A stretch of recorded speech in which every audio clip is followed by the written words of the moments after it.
जय श्री राम दोस्तों आज मैं जो जानकारी लेके आया हूँ वो है किसी भी देवी देवता के तत्व क्या होते हैं, अंश क्या होते हैं और सिद्धि क्या होती है। आपने बहुत व्यक्तियों को सुना होगा, उन्होंने आपकी चेकिंग करके बताया होगा कि भाई आपके पास तो तरंगे हैं, ये आपके पास तत्व हैं, आपके पास में अंश हैं और आपकी सिद्धि इतने अंशों की है। आपके पास में बजरंगबली की सिद्धि है, ये आपने जरूर सुना होगा कभी ना कभी। आप यदि मेरी वीडियो वॉच करते हैं तो डेफिनेटली ये आपने सुना होगा। तो दोस्तों, इसके पीछे का क्या रहस्य है और ये क्या होता है, बिल्कुल सिंपल वे में मैं आपको समझाने जा रहा हूं इस वीडियो के माध्यम से। तो दोस्तों, मेरी वीडियो यह पसंद आती है तो आप लाइक करें, चैनल को सब्सक्राइब करें और कमेंट में आप अपने प्रश्न लिखना ना भूलें। और जिन भाई बहनों को अपनी ऑरा स्कैनिंग करानी है तो वो मेरे व्हाट्सएप नंबर पे कांटेक्ट करके करवा सकते हैं। तो दोस्तों, शुरू करते हैं इस प्यारी सी वीडियो को। तो दोस्तों, सबसे पहले बात करते हैं कि भाई जब हम देखते हैं किसी के पास में कि भाई आपके पास में तो बजरंगबली की तत्व है या बजरंगबली की तरंगे हैं या शिव शंकर भोले बाबा की तरंगे हैं, तो तरंगे और तत्वों से क्या मतलब होता है। जब भी कोई व्यक्ति है वो शिव शंकर भोले बाबा की सेवा करता है और उसके पास में सिद्धि भी है या नहीं है वो बात छोड़ते हैं, तो सबसे पहले देवता का एक बीज उसके अंदर आता है जिसको हम तत्व बोलते हैं। तो एक तरीके से जिस देवी देवता के प्रति हमारा भाव होता है उस देवता की तरफ से हमारे शरीर के अंदर, हमारे ऑरा के अंदर एक तत्व आ जाता है, तरंग आ जाती है, जो कि एक तरीके से आशीर्वाद स्वरूप होता है, जो कि किसी भी सिद्धि साधना से पहले हमें प्राप्त हो सकता है। अब कोई शिव शंकर भोले बाबा की साधना करता है और वो बजरंगबली की नहीं करता है, बट उसके मन में कभी कभी आता है कि यार बजरंगबली मेरे को अच्छे लगते हैं और इनकी भी सेवा करनी चाहिए, तो ये जो आशीर्वाद आएगा तो उनकी तरफ से आपने सोचा और वहां से आपको तत्व आपको प्राप्त हो गए। ये होते हैं जो आपका आशीर्वाद है, पहले ही पूजा पाठ से पहले ही आपके अंदर बीज रोपित हो गया और तत्व आपके बन गए। इन्हीं को हम तरंगे कहते हैं, इन्हीं को हम तत्व कहते हैं।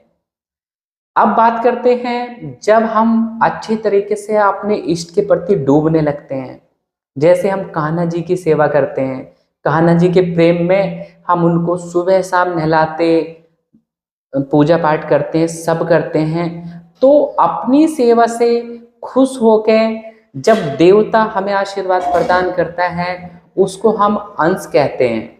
अब ये एकदम से अंश प्रदान हो जाते हैं तो एकदम से नहीं होता है, इसके थोड़ा सा एक प्रोसेस होता है, धीरे धीरे हम बढ़ते हैं, धीरे धीरे हमें हमारी भक्ति के अनुसार हमें फल मिलता चला जाता है। अब मान लिया हम कोई भी सिद्धि साधना करते हैं, हमने 21 दिन की कोई साधना करी, 21 दिन में हम जब देवी देवता का संकल्प लेके बैठते हैं तो ये साधना होगी, मतलब देवता से हम प्रार्थना कर रहे हैं कि हमें आप अपने अंश प्रदान करो। अब हमने स्टार्टिंग करी, स्टार्टिंग करने पे हमारा पोस्चर, आसन सबसे पहले सिद्ध हो जाता है, धीरे धीरे आगे बढ़ते हैं, कृपा प्राप्त होती जाती है, ऐड होती रहती है, क्योंकि पर्टिकुलर पार्ट्स में, भाग में, अंशों में हमारे पास आती है। अब आगे बढ़े तो आगे चल के हमारा पूरी बॉडी देवता से हमारे कनेक्शन, तरंगे, उनकी एनर्जी, वाइब्रेशंस हमें फील होने लगती है, हमारे शरीर में झटके लगने लग जाते हैं, ऐसा भी होता है, और हमारा बॉडी पूर्ण रूप से स्थिर होके बहुत आराम के साथ में जाप और ध्यान करने लग जाती है। तो ये स्थिति होती है, कहीं ना कहीं देवता से आपको जो आशीर्वाद मिलता जा रहा है उसमें आपको दिव्य अनुभव होते चले जाते हैं। और आगे जब बढ़ेंगे आप, जब सिद्धि आपकी साधना कंप्लीट होती है तो देवी देवता आपके पास कृपा करते हैं और आपको अपने दिव्य अंश आपको प्रदान कर देते हैं, जो कि वो जो अंश है वो कैसा होगा। आप सिद्धि साधना आप कर रहे हैं, एक दिन 21 दिन का संकल्प लिया हुआ है, तो पहले दिन आपकी जो एनर्जी है वो पहले आपके शरीर में रमेगी, फिर बाहर ब्रह्मरंध्र से गिरेगी, बाहर गिर के आपके नाभि के सामने ही उनका आसन बनने लगता है। फिर सिद्धि का स्वरूप बनना लगता है, पुंज बनता है, पुंज से हाथ पैर पूरा जैसे भी हम देवी देवता को पूजते हैं उसी का स्वरूप हमारे सामने प्रकट हो जाता है। तो वही अंश वाली बात होती चली जाती है। आसन पक गया, पूरी हमारी सिद्धि कंप्लीट हो गई। तो लास्ट में हमारा पूर्ण आहुति हवन या वगैरह वगैरह जो भी होता है रिचुअल्स, हम वो फॉलो करते हैं और देवी देवता प्रसन्न होके खुश होके हमें आशीर्वाद प्रदान करते हैं। तो वही हमारी जो सिद्धि, हमारे सामने जो गोला बना हुआ है वही हमारा सिद्धि होती है, या वो हमारे अंशों का जो कॉम्बिनेशन बना वही हमारे हाथ पैर देवी देवता के बन जाते पूरा स्ट्रक्चर, और वही हमारा एक तरीके से सिद्धि कहलाती है, जो कि नंबर ऑफ अंशों से मिलके बनी है। अब एक सिद्धि जो होती है बिल्कुल बच्चों के समान होती है।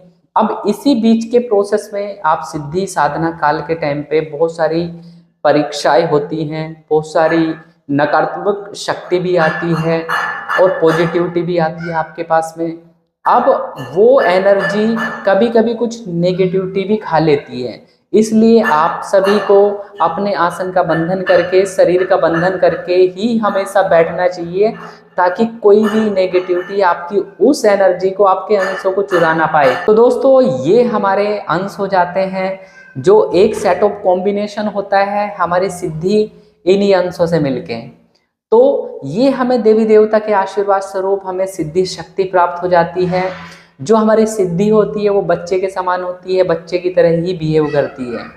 इस दौरान आप सभी को ये ध्यान रखना है, जब भी आप सिद्धि साधना करते हैं तो संकल्प ये लगाना चाहिए कि हे बजरंगबली या हे शिव शंकर महाराज, कृपया करके मैं आपसे सिद्धि की कामना करता हूँ या दृष्टि की कामना करता हूँ, कृपया करके ये जो मेरी सिद्धियाँ हैं वो मेरा निजी कार्य करते हुए लोक कल्याण में मेरी सहायता करें। यदि आप भी लोक कल्याण करना चाहते हैं तो ये जरूर बातें आपको शुरू से ही कह के चलनी है, क्योंकि बचपन से ही आप सिद्धि को पकाएंगे तो उसको शुरू से ही पता है कि आपका निजी कार्य करना है, उसके बाद में लोक कल्याण करना है। तो आप ऐसा करते हैं तो वो डेफिनेटली आपकी बातें मानेंगी। जब आपकी साधना सफल हो जाती है तो आपके कार्य बनने लगते हैं। आप जिन जिन लोगों का काम लेते हो उनके कार्य बनेंगे, जिसको कुछ उपाय बता देंगे वो कार्य बनेंगे।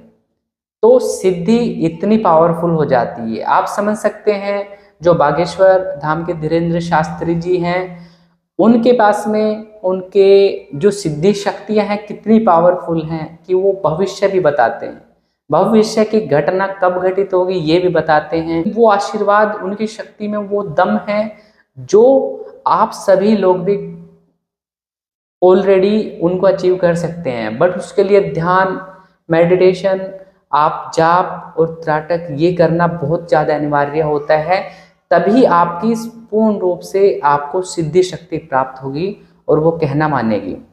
ये बात हो गई आपकी देवता के अंश, तत्व और तरंगे और सिद्धि का। तो दोस्तों ये सिद्धि हमारे जीवन में शुरुआती दौर पर भौतिक समस्याओं को दूर कर सकती है, हमारे आध्यात्मिक समस्याओं को भी दूर करती है। बट मोक्ष में जब जाते हैं तो कहीं ना कहीं वहाँ पे थोड़ा सा ये इनका हमें मोह हो जाता है। तो हमें अपना जो कार्य कर लेना है या करना है, जो लोक कल्याण करना चाहते हैं वो अपने सिद्धि शक्तियों के लिए पर्टिकुलर हवन भी कर सकता है। इनको भी मलिनता लगती है, इनको भी काम करते हैं तो गंदगी वहाँ की आती है, कोई नेगेटिविटी हटाती है तो उनको साफ भी करना होता है। तो आप इनके लिए वीकली बेसिस में हवन भी कर सकते हैं। आप गंगा जल लेके किसी पात्र में उसमें स्नान भी करा सकते हैं, तो इनकी मलिनता छट जाती है। तो दोस्तों आपको ये मेरी वीडियो कैसी लगी आप कृपया करके कमेंट के माध्यम से ज़रूर बताइएगा, और मेरी वीडियो, मेरे चैनल को आप सब्सक्राइब कीजिएगा और इस वीडियो को लाइक करके जरूर जाइएगा। जिस भाई बहन को अपना ऑरा चेकिंग कराना है वो मेरे व्हाट्सएप नंबर पर जरूर कॉन्टैक्ट। और दोस्तों आप सभी को तहे दिल से जय श्री राम, राम राम जी।